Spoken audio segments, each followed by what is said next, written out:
You said that a harmless man is not a good man. A good man is a very dangerous man who has that under voluntary control. How should people become more dangerous? Oh, becoming more articulate is definitely, I would say, that's the primary array of weapons. So, I mean, physical prowess is something, and it's not nothing, that physical confidence that comes along with that as well. But the same thing replicated at the level of the ability to communicate and to think, that's a way broader field of battle and opportunity. So this is one thing that isn't taught well, especially to boys. It's more important to teach it to boys, I would say, because they're more skeptical of the educational enterprise in general, generally speaking, partly because they're less obedient, partly because they're less agreeable. That's particularly true for disagreeable boys. And agreeable boys get higher grades independent of their IQ and their academic achievement because they're easier to deal with. So what do you tell disagreeable boys? There's nothing that makes you more formidable than verbal competence, than being able to articulate, be able to think, to marshal your arguments, right? It's a battlefield metaphor. To get everything in order, get all your information straight, to marshal your forces. And so, I mean, that's part of the reason that rap artists are so popular, especially among disaffected young men, black and white alike, because they're unbelievably articulate. Like, they have this incredible verbal prowess.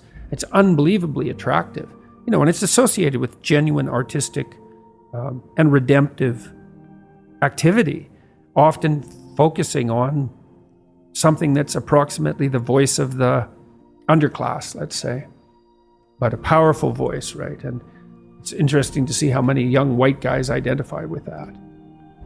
Was it Aldous Huxley that wrote Doors of Perception? Yeah. Yeah, so this is kind of an equivalent of that, right? That you have a experience which many people struggle to articulate. You take the best of us, the one that has the most precise, most articulate, erudite language. You drop them in and you say, okay, show us what you've learned. This is the equivalent, but for just a different community, a different sort of life, that maybe you don't have the ability to describe what it feels like to live on a council estate in Manchester or in, one of the neighborhoods of Brooklyn or whatever it might be. And then this person can. And it feels like it's your voice. Yeah, well, you still, if you're a young man, you still feel alienated from your place as rightful heir of the proper kingdom. I mean, that's an existential truism for everyone, particularly for every young man, because he is an outsider in many ways. He's young and juvenile and not very highly valued, and then is in some sense hurt by the inadequacies of the current king, the current culture, and is easily turned against it because of that. And that's the machinations of the evil uncle. That's the King Arthur story. That's the story of Horus and Osiris. It's an ancient story.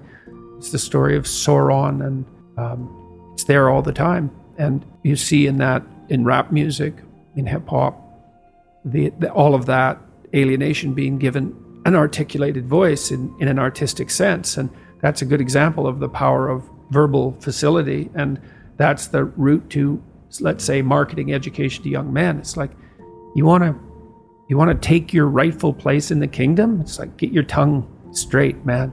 Get it under control in the highest possible sense. We went to a comedy club, Tammy and I, in New York, the Comedy Cellar. It's a great comedy club. And the last comic was an English guy, and he was not particularly physically prepossessing, and he made a lot of jokes about that, and it was quite funny. And then he divided the audience into 5 sections, and he asked each section to toss up a topic, just to yell out a topic. And they were like random topics like the Kennedy assassination and electric lighting before 1890. Those were 2 of the topics, and the other 3 were just as diverse. And then he put on some beats, and he did about an 8-minute rap with every verse rhymed, and he tied the whole thing together at the end and ended at the end of the music, all spontaneously. It was unbelievable. And that's Logos, man. That's the redemptive power of the Logos right there, the magic word, the sacred word. It's just manifesting itself on stage. There's something very impressive. Something about that does feel dangerous as well. Not in a, I need to be concerned and this should be contaminated and walled off, but in a way that you think that person has so much competence that it's flowing out of them, and you almost feel competent by being around them. So, But you certainly feel competent by appreciating it. yeah, Right, because it speaks to the part of you that is capable of appreciating such things. You think, wow, that's really something. That's an amazing display. That's an amazing thing to see. Amazing, right? A very interesting word, amazing. And you're trapped by the charisma of that. And that charisma, that's not nothing. That's a signal of something redemptive occurring. That accounts for virtually all of the attraction of hip hop and rap. It's the articulated voice of the struggling